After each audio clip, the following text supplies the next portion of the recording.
আসসালামু আলাইকুম। আজকে নিয়ে এলাম সুন্দর একটা রেমেডি।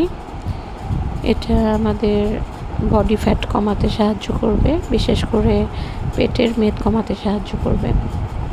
আমি উপকারিতা পেয়েছি, তাই আপনাদের সাথে শেয়ার করছি। একটা পাত্রে পরিমাণ মতো পানি নিয়ে সেখানে পরিমাণ মতো আদা কুচি, কিছুটা পুদিনা পাতা, 3-4টা লবঙ্গ ও সামান্য লবণ দিয়ে পানিটাকে খুব ভালোভাবে জাল করতে হবে। যতটুকু পানি নেবেন সেই পানিটাকে এমনভাবে জাল করতে হবে যেন অর্ধেক হয়ে যায় পানিটা। ততক্ষণে ইনগ্রিডিয়েন্টসগুলোর নির্যাস বের হয়ে পানির সাথে মিক্স হবে এবং পানিটার রং বদলে যাবে। পানিটার রং বদলে এই যে এরকম অরেঞ্জ কালার বা একটু লালচে অথবা র চায়ের কালার হতে পারে।